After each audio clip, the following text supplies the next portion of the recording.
आवास plus 2024 app पे जब सर्वे का काम शुरू हुआ था, तब भी आप लोगों ने कई बार शिकायत की थी, चैनल पे हमारे टिप्पणी की थी कि सर्वे में जो सर्वेयर हैं या जो ग्राम प्रधान हैं वो पैसे मांग रहे हैं सूची में नाम जुड़वाने के लिए।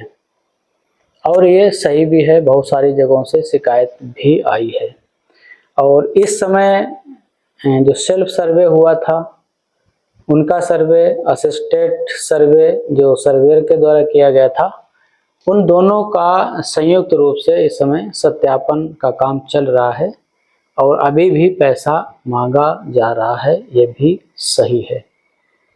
लेकिन विरोध कोई नहीं करता, शिकायत कोई नहीं करता। कई बार ऐसी जब समस्याएं आती हैं, अगर किसी व्यक्ति से कहो कि एक शपथ पत्र पर हमें लिख कर दो कि फला पदाधिकारी द्वारा या फला व्यक्ति के द्वारा कोई पैसा मांगा गया है, तो गांव का कोई भी व्यक्ति लिखकर नहीं देता है। उसके पीछे कारण हैं जो मैं आपको बता रहा हूँ।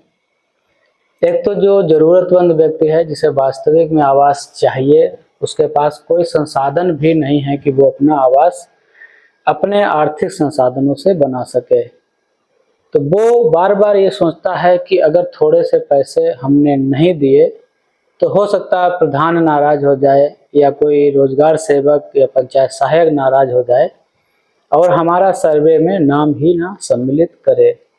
जब नाम सम्मिलित नहीं होगा तो संभव है कि फिर आवास मिलने की प्रक्रिया ही वहीं पर खत्म हो जाएगी। हालांकि ऊपर से बहुत सारे निर्देश आते रहते हैं कि जिन भी गांव में सर्वे ने सर्वे किया है, ये उनकी जिम्मेदारी होगी अगर कोई पात्र व्यक्ति वहां पे छूटता है या अपात्रों का चयन होता है। लेकिन ये सब होने के बावजूद भी उतना हो नहीं पाता जितना होना चाहिए। एक तो ये जरूरतमंद व्यक्ति हो गया जो पैसा देता है मजबूरी में, एक वो व्यक्ति हैं जो सक्षम हैं। सक्षम के मतलब जिनके पास आर्थिक संसाधन भी हैं, अपना मकान वो बना भी सकते हैं और कभी कभी बना भी होता है, तो वो जुगत जुगाड़ करके सिफारिश करके अपना नाम सूची में सम्मिलित करवा लेते हैं। और वो ये सोचते हैं कि हम पात्र तो हैं ही नहीं, अगर हमें सरकार का ये पैसा मिल भी जाएगा तो मेरे पास से क्या जाएगा, इसके एवज में अगर कोई पैसा हमसे मांग रहा है तो हम उसे पैसा दे देंगे, और लोग दे भी देते हैं। तो वो लोग भी सफल हो जाते हैं जो अपात्र हैं, पात्रता की श्रेणी में नहीं आते हैं।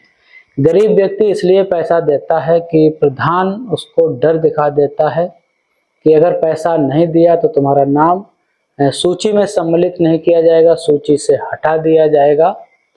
और ये संभव भी है क्योंकि लोग ठीक नहीं हैं, चाहे वो ग्राम पंचायत स्तर से जुड़े, चाहे सचिव हों या फिर प्रधान हो या अन्य लोग हों, तो ये सारी चीज़ें प्रभावित करती रहती हैं।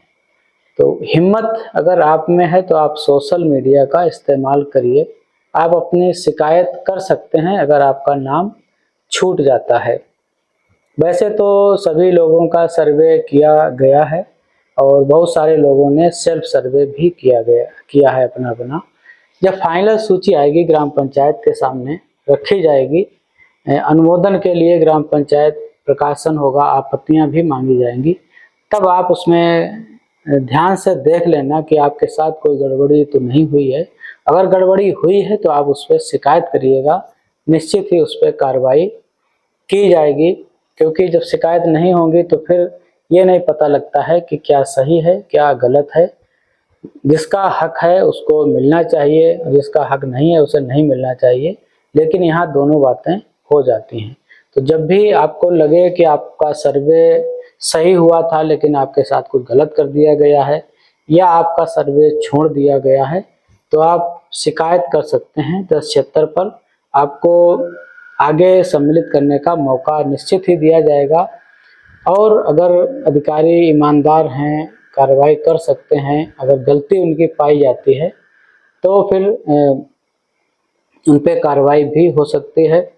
तो ये वीडियो छोटा सा आपके लिए, अब आप में से बहुत सारे लोग शिकायत करते हैं कि पैसा लिया जा रहा है, मांगा जा रहा है, 2-2 हज़ार रुपये मांगे जा रहे हैं, और यहाँ कई जगह से ये बात सही भी हो रही है। लेकिन सिर्फ मौखिक कहना और एक प्रमाणित कहना, दोनों अंतर होता है। अगर ऐसा गांव में हो रहा है और आप निडर हैं, डरते नहीं हैं ग्राम प्रधान से या प्रशासन से, तो सामूहिक रूप से कम 8-10 लोग एक शपथ पत्र दीजिए कि हमारे यहाँ इस काम के पैसे लिए गए और इसकी जांच निष्पक्ष रूप से की जाए, जिससे साबित हो सके कि किसी के साथ अन्याय हुआ है और किसी के साथ जो नहीं होना चाहिए था वो हुआ है। तो ये सारी चीज़ें, बातें जांच में निकल कर आएंगी, तो हो सकता है अलग से उसके लिए कुछ प्रावधान कर दिया जाए। चैनल को हमारे सब्सक्राइब कर लीजिएगा, वीडियो को लोगों तक शेयर जरूर करिएगा।